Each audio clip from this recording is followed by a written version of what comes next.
बिस्मिल्लाहिर्रहमानिर्रहीम।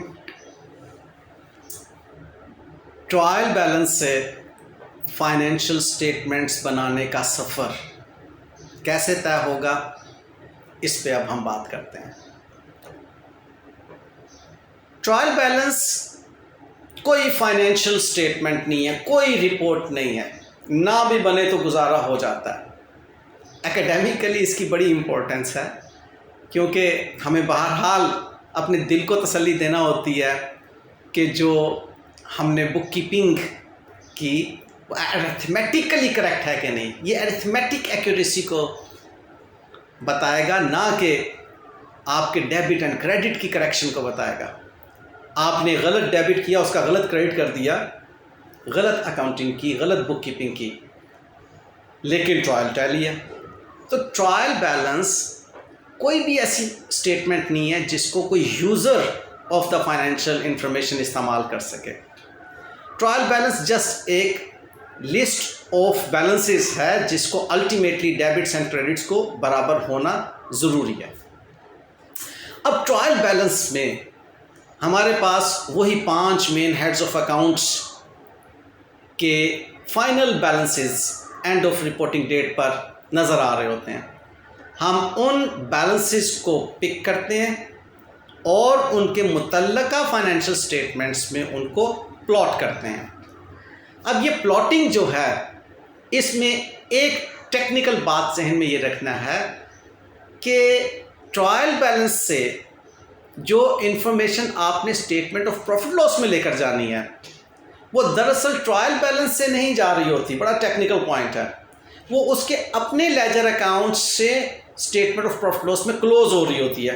लिहाजा जब उसके अपने लेजर अकाउंट से स्टेटमेंट ऑफ प्रॉफिट लॉस में क्लोज होगी, लाइक मैं बात करता हूँ सैलरीज एक्सपेंस की। सैलरीज एक्सपेंस आपने लेजर अकाउंट बनाया, उसका अपना घर बनाया, टी अकाउंट बनाया, उसने फाइनल बैलेंस दे दिया आपको 5 मिलियन। अब वो 5 मिलियन की सैलरी पूरे 12 महीने की सैलरी है स्टाफ की। आपने उसको स्टेटमेंट ऑफ प्रॉफिट लॉस में जब प्लॉट करना है तो सिंपल प्लॉटिंग नहीं है, बल्कि आपने एक अकाउंटिंग एंट्री पास करनी होगी कि सैलरी एक्सपेंस ट्रांसफ़र हो रही है स्टेटमेंट ऑफ प्रॉफिट लॉस में। ट्रांसफ़र होने का मतलब है सैलरी एक्सपेंस को अब आपने क्रेडिट करना है और स्टेटमेंट ऑफ प्रॉफिट लॉस को डेबिट करना है। सेल्स इनकम को ले लीजिए। सेल्स इनकम का फाइनल बैलेंस आपने ट्रांसफ़र करना है स्टेटमेंट ऑफ प्रॉफिट लॉस में। सेल्स इनकम क्रेडिट नेचर की है, उनको ट्रांसफ़र करने के लिए, ख़त्म करने के लिए डेबिट करेंगे सेल्स को और क्रेडिट करेंगे स्टेटमेंट ऑफ प्रॉफिट लॉस को। इसी तर्ज पे हर इनकम, अदर इनकम्स में जैसे आपकी interest income, commission income, rent income, इस तरह की कोई भी इनकम हो सकती हैं, उनको उनके अपने अपने लेजर अकाउंट्स में से आप उठाएंगे। उनके लेजर अकाउंट्स में से उठाकर आप ट्रांसफ़र कर रहे होंगे स्टेटमेंट ऑफ प्रॉफिट लॉस में। तो जब इनकम को ट्रांसफ़र करेंगे तो उसको ख़त्म करने के लिए, क्लोज़ करने के लिए डेबिट करेंगे और प्रॉफिट लॉस को क्रेडिट करेंगे। एंड जब एक्सपेंस को, सपोजली फाइनेंशियल एक्सपेंस हैं, फाइनेंशियल चार्जेस हैं, उनको आपने स्टेटमेंट ऑफ प्रॉफिट लॉस में जब ट्रांसफ़र करना है तो फाइनेंशियल चार्जेस डेबिट नेचर के हैं, एक्सपेंस हैं, उनको ख़त्म करने के लिए उनके अपने घर में क्रेडिट करेंगे और स्टेटमेंट ऑफ प्रॉफिट लॉस के घर में पहुंचा देंगे। आई ट्रस्ट कि ये मैकेनिज़्म इंटरेस्टिंग है आपको समझने के लिए। अब आपने स्टेटमेंट ऑफ प्रॉफिट लॉस में तमाम इनकम्स और एक्सपेंसेस को एक सीक्वेंस में, एक ऑर्डर में, जो कि IAS 1 हमें बताता है कि चाहे हम फंक्शन ऑफ एक्सपेंस मेथड का ऑर्डर अपना लें या हम नेचर ऑफ एक्सपेंस मेथड का ऑर्डर अपना लें। ये क्या है इसमें हम बाद में बात करेंगे, लेकिन हमने एक ऑर्डर में स्टेटमेंट ऑफ प्रॉफिट लॉस में पहुंचा दिया। Now statement of profit loss would be leaving a balance जो कि कहलाता है नेट प्रॉफिट गलतुल-आम, और टेक्निकली आप उसको कह रहे हैं प्रॉफिट आफ्टर टैक्स।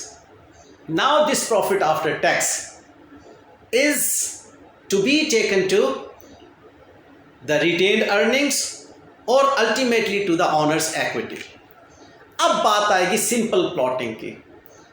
अब जो ट्रायल बैलेंस में बाकी के अकाउंटिंग हेड्स के बैलेंसेस नज़र आ रहे होंगे, उसमें हमारे पास ओनर्स इक्विटी से रिलेटेड होंगे एसेट्स से रिलेटेड होंगे और लायबिलिटीज़ से रिलेटेड होंगे। ये 3 लेजर अकाउंट्स के डिफरेंट बेशुमार हेड्स ऑफ अकाउंट्स के बैलेंसेस हमें नज़र आ रहे होंगे ट्रायल बैलेंस में।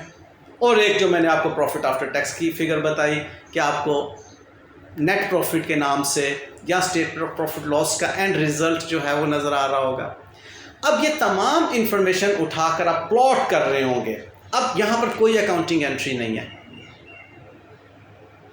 बैलेंस शीट बनाने के लिए या स्टेटमेंट ऑफ फाइनेंशियल पोजीशन बनाने के लिए कोई अकाउंटिंग एंट्री रिक्वायर्ड नहीं है।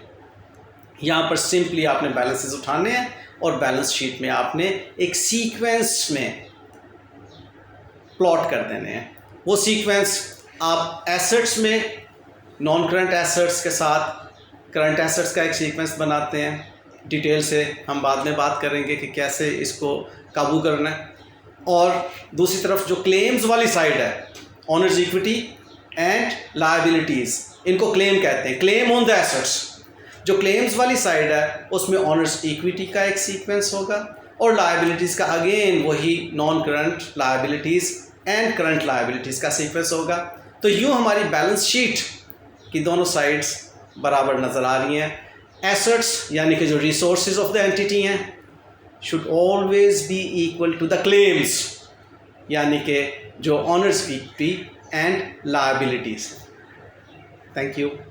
For further details about the topic, please contact our admission office.